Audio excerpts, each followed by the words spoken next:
नमस्कार, आप देख रहे हैं एचएनएन न्यूज। मैं हूं आपके साथ उन्नति भटनागर। बुलेटिन की शुरुआत करेंगे दुखद खबर के साथ, जहां बॉलीवुड के ही मैन धर्मेंद्र अब हमारे बीच नहीं रहे हैं। 89 साल की उम्र में धर्मेंद्र ने अपने जुहू स्थित घर पर ही अंतिम सांस ली है। लंबे समय से उनकी तबीयत नाजुक चल रही थी। उन्हें 12 नवंबर को ब्रीच कैंडी अस्पताल से परिवार के कहने पर डिस्चार्ज किया गया था। इसके बाद से घर पर ही उनका इलाज चल रहा था। धर्मेंद्र का अंतिम संस्कार विले पार्ले स्थित पवन हंस शमशान भूमि में किया गया। इस दौरान पूरा देओल परिवार और कई सिनेमा जगत की हस्तियां भी पहुंची। हीमैन को अंतिम विदाई दी गई। पीएम मोदी ने दिग्गज अभिनेता के निधन पर शोक जताते हुए संवेदना व्यक्त की। पीएम मोदी ने सोशल मीडिया प्लेटफॉर्म एक्स पर लिखा, धर्मेंद्र जी का निधन भारतीय सिनेमा के एक युग का अंत है।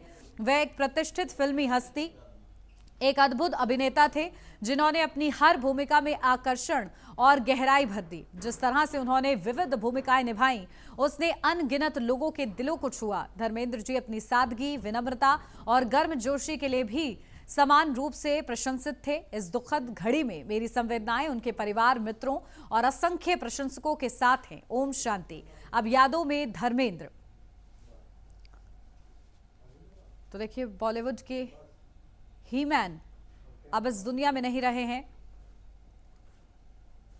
और देखिए किस तरीके से ये 4 तस्वीरें हम आपको दिखा रहे हैं, जहां शमशान घाट पर हेमा मालिनी और ईशा धर्मेंद्र जी की बेटी हैं और वो पहुंचती हैं मौके पर। तो अमिताभ बच्चन भी पहुंचे और ये जो तमाम नामचीन हस्तियां हैं, उन्होंने पहुंचकर अंतिम दर्शन किए और साथ ही साथ उन्हें भावभीनी श्रद्धांजलि भी अर्पित की।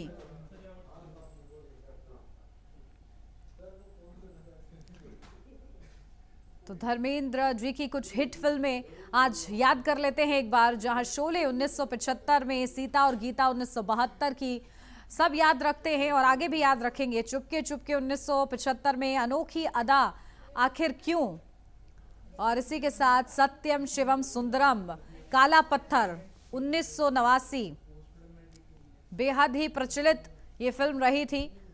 और पत्थर और पायल धर्मवीर 1977, इस फिल्म को भी बहुत याद किया जाता है, उनके किरदार को याद किया जाता है। यमला पागल दीवाना 2011, हकीकत 1954 और दोस्ती यादों की बारात 1973। तो देखिए, ये सितारे हैं जो कि अपने किरदारों में हमेशा जीवित रहते हैं। तो धर्मेंद्र जी का जन्म 8 दिसंबर 1935 को पंजाब के लुधियाना में हुआ था। तो फिल्म फेयर टैलेंट हंट जीतकर उन्होंने बॉलीवुड में एंट्री ली और उसके बाद सबका दिल उन्होंने जीत लिया। तो शुरुआती फिल्में रोमांटिक भूमिकाओं से उनको पहचान मिलती गई और धीरे धीरे कर कर उन्होंने अपने लिए नाम और सम्मान कमाया। 60-70 के दशक में सुपरस्टार वो बन गए थे और हर कोई उनसे प्रेरणा लेना चाहता था। तो ही मैन की इमेज से वो बेहद ही ज्यादा लोकप्रिय हो गए और सबके दिलों पर छा गए। और इसी के साथ शोले में वीरू के रोल में ऐतिहासिक सफलता उनको मिली है कि आज भी उनके डायलॉग्स को और उनको याद किया जाता है। तो कॉमेडी में चुपके चुपके क्लासिक सिद्ध वो हुए थे। तो वर्सेटाइल काफ़ी ज़्यादा थे, हर तरह की फिल्में उन्होंने की, एक्शन और पारिवारिक फिल्मों के बड़े स्टार वो बन गए। और देखिए, यही होता है जब एक सितारा, क्योंकि हर चीज़ में परफेक्ट होता है और ऐसी ही अदाकारी उन्होंने दिखाई है। सनी और बॉबी को फिल्म करियर में उन्होंने लॉन्च किया और उन्हें भी प्रेरणा दी अपने काम से। विजेता फिल्म से भी सफल फिल्में प्रोड्यूस की और साथ ही साथ राजनीति और कैमियो भूमिकाएं भी उन्होंने निभाई हैं। तो देखिए, आज जब उनको अलविदा कहा जा रहा है तो उनके ये जो अच्छे काम हैं वो याद किए जा रहे हैं।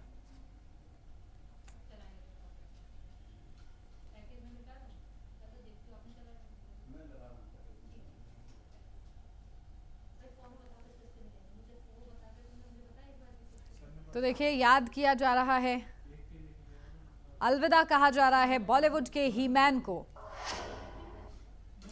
बॉलीवुड इंडस्ट्री के ही मैन कहे जाने वाले अभिनेता धर्मेंद्र जी की मौत से फिल्म जगत और उनके प्रशंसकों को गहरा सदमा लगा है। वहीं दिग्गज अभिनेता धर्मेंद्र के निधन पर पीएम मोदी समेत कई राजनेताओं ने दुख व्यक्त किया है।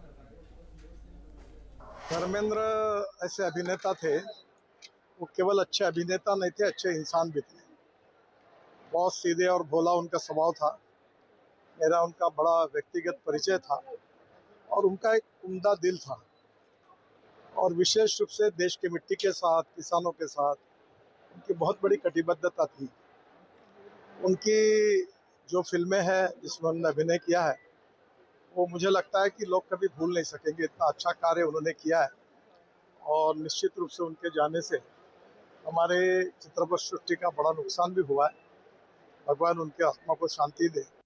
आज भारतीय चित्रपट के सदाबहार नायकों में से एक, जिन्होंने तकरीबन 3 पीढ़ी तक भारतीय चित्रपट पर भारतीय परिवेश और विशुद्ध भारतीय विचार को एक बड़ा जीवंत प्रस्तुतिकरण दिया और जो हम सबको विगत 3 पीढ़ियों से एक अलग स्थान हमारे स्मृति पटल पर बनाकर रखने में सफल रहे, ऐसे श्री धर्म सिंह देओल, जो धर्मेंद्र जी के नाम से हम सबके मानस पटल पर अंकित हैं, जो भारतीय जनता पार्टी के पूर्व सांसद भी रहे हैं। फिल्म अभिनेता धर्मेंद्र जी एक कई जनरेशन्स के बहुत चहेते हीरो रहे हैं और हम लोगों ने भी जब बचपन से उनकी फिल्में देखी और आज तक भी उनकी फिल्में देखी, उनके गाने सुन के, उनके वीडियोस देख के हम अपने आप को खुश रखते हैं, उनसे मनोरंजन करते हैं। बहुत सारी प्रेरणादायक फिल्में थी उनकी, तो उनका जाना हम सब के लिए ऐसा लगता है जैसे हमारा एक साथी, हमारा एक दोस्त, हमारे बीच का एक व्यक्ति गया है। हम सब दुखी हैं उनके जाने से। बॉलीवुड के ही मैन धर्मेंद्र का 89 साल की उम्र में निधन हो गया है। हिंदी सिनेमा के सबसे पसंद किए जाने वाले अभिनेताओं में से एक धर्मेंद्र ने अपने लंबे फिल्मी करियर में अनगिनत यादगार भूमिकाएं निभाई हैं। उनके निधन से फिल्म इंडस्ट्री और प्रशंसकों में शोक की लहर है। देखिए report.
Film fair life time achievement award और 2012 में पद्म भूषण से सम्मानित हुए। उनके निधन से बॉलीवुड में एक युग का अंत हो गया है। फिर भी उनकी फिल्में, संवाद, शैली और पर्दे पर उनकी मौजूदगी भारतीय सिनेमा में अमर रहेगी। उनके प्रशंसक, सहकर्मी और फिल्म जगत न सिर्फ हिट फिल्मों के लिए बल्कि पीढ़ियों तक उनकी स्थायी लोकप्रियता के लिए भी याद रखेंगे।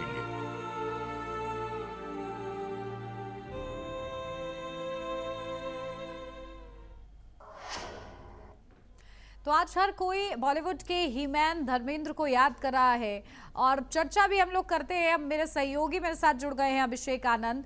अभिषेक, देखिए, हीमैन को हमेशा याद किया जाएगा क्योंकि भले ही वो इस दुनिया को अलविदा कह गए हों, लेकिन अपने किरदारों में वो हमेशा जीवित रहेंगे और लोगों के दिल में भी बसते रहेंगे।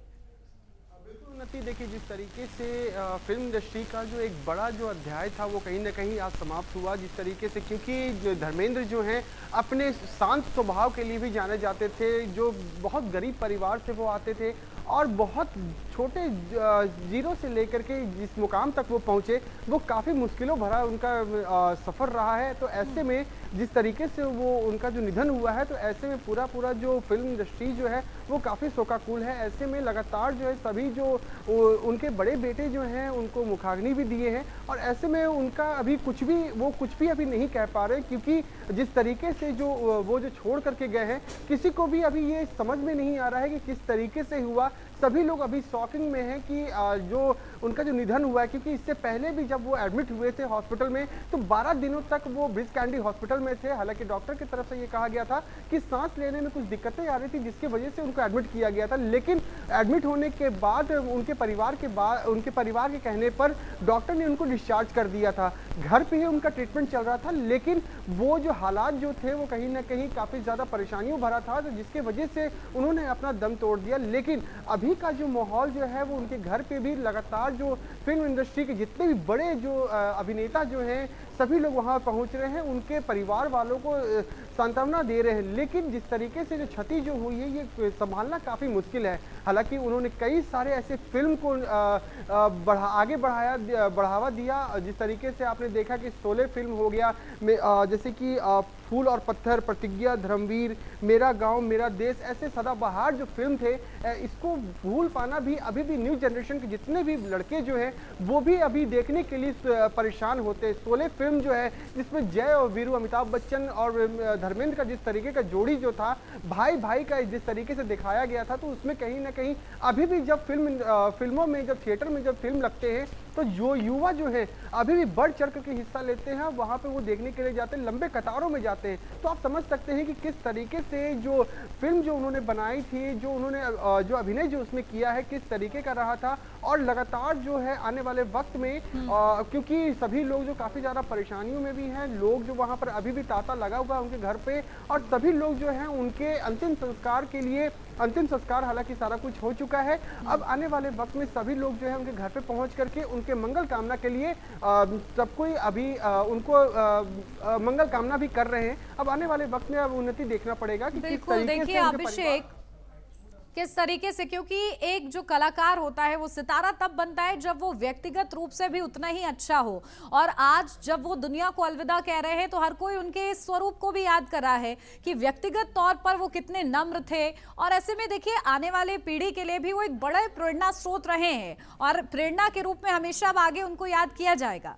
बिल्कुल उन्नति, देखिए, हमेशा से उनका स्वभाव को लेकर के हमेशा से चर्चा में रहा है कि स्वभाव उनका बहुत शांत रहा है, किसी से भी कोई भी बैर नहीं, किसी से भी कोई झगड़ा नहीं। फिल्म इंडस्ट्री में जिस तरीके से उन्होंने अपना वर्चस्व जो बढ़ाया है, क्योंकि वो सबसे बड़ा जो उनका जो स्वभाव जो रहा है, क्योंकि वो गरीब परिवार से है, उन्होंने गरीबी देखी है। आने वाले वक्त में जिस तरीके से उन्होंने जो आगे बढ़ाया है, अपने परिवार को जो संभाला है, कई सारे उनके साथ मुश्किलें भी आई, लेकिन उसको डट करके मुकाबला किया। जो कई सारे जो, क्योंकि 2012 में जब उनको पद्म भूषण से सम्मानित किया गया तो पूरा देश गौरवान्वित हुआ था कि उनको पद्म भूषण से सम्मानित किया गया था। तमाम पॉलिटिशियन भी जो हैं, प्रधानमंत्री नरेंद्र मोदी ने भी इस चीज़ को लेकर के ट्वीट किया है कि उनके जाने से फिल्म जगत में कहीं ना कहीं एक बहुत बड़ी क्षति पहुंची है और कहीं ना कहीं एक ठहराव भी हुआ है उन्नति, क्योंकि वो जिस तरीके से उन्होंने अपना 79 सालों का जो पूरा अपना जीवन काल फिल्म जगत में दे दिया, तो इस तरीके से जो क्षति जो पहुंची है, आने वाले वक्त में कहीं ना कहीं इस चीज़ को भी लेकर के हमेशा से पूरा देश जो है इसको सराहेगा। बिल्कुल, और देखिए हमेशा उनको याद किया जाएगा यूं ही, और वो बॉलीवुड के ही मैन थे, नहीं हैं और हमेशा रहेंगे भी। बहुत शुक्रिया अभिषेक आपका। यहाँ रुक रहे एक छोटे से ब्रेक के लिए, जल्द हाजिर होते हैं।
ब्रेक के बाद स्वागत है आपका। बढ़ते आगे, रुक करते बड़ी खबर का, जहां चुनाव आयोग ने एसआईआर पर आपात बैठक बुलाई है।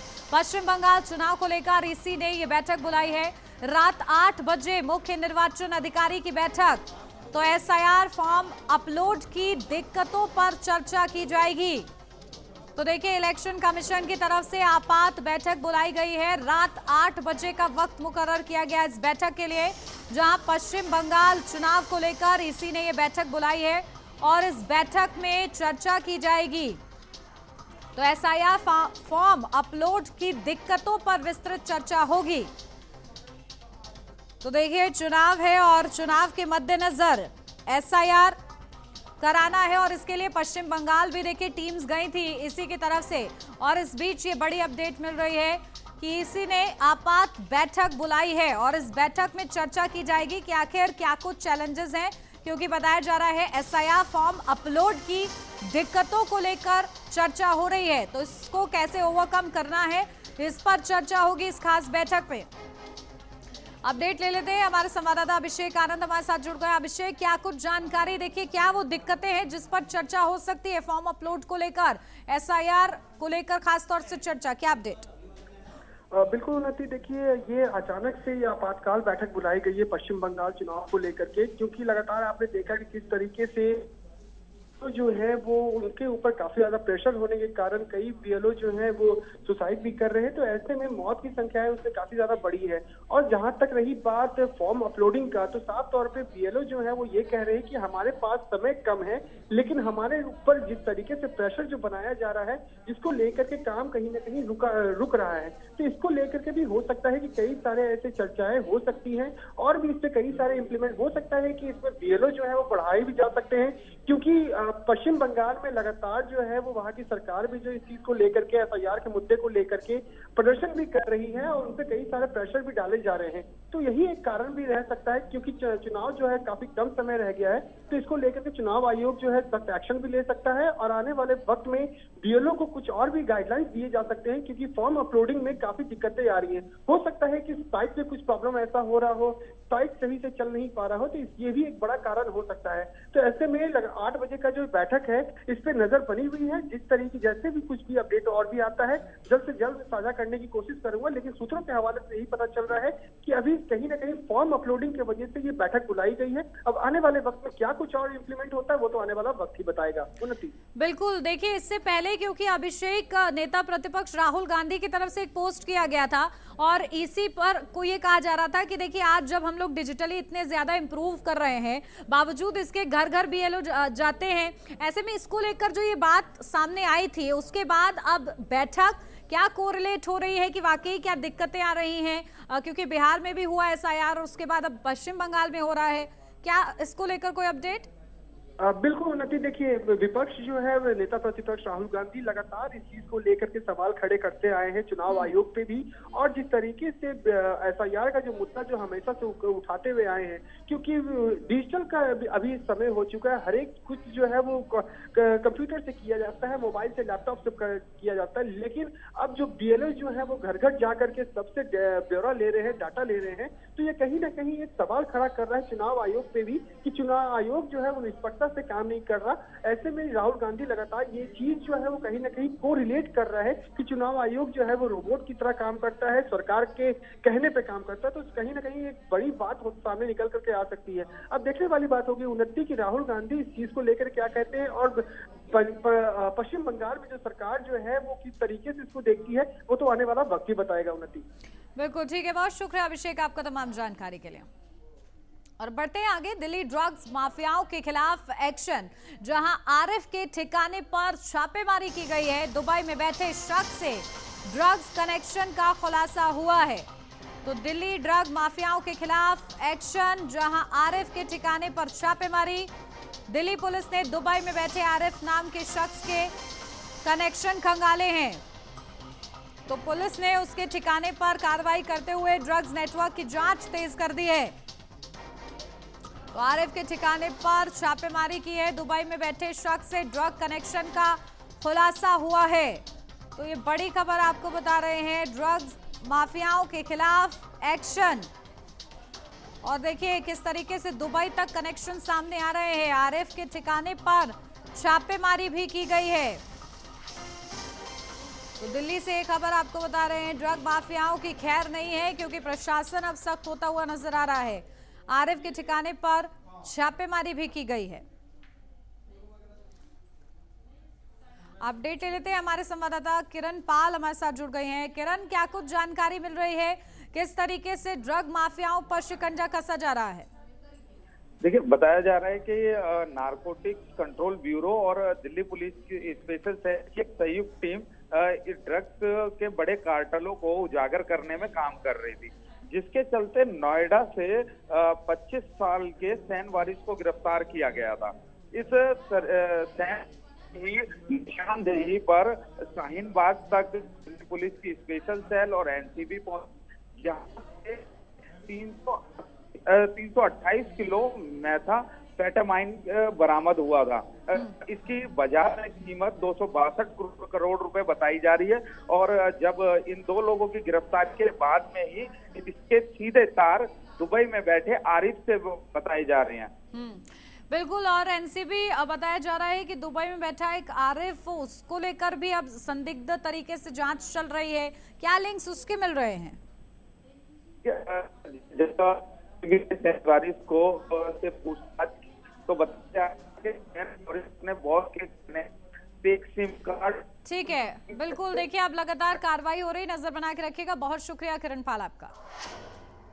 बढ़ते आगे, पश्चिमी दिल्ली के सुभाष नगर से एक सीसीटीवी सामने आया है, जिसमें कुछ नकाबपोश हथियारबंद लोग सुबह वारदात को अंजाम देने की फिराक में घूमते नजर आ रहे हैं। घटना की जानकारी मिलने के बाद पुलिस ने मामले की जांच शुरू कर दी है।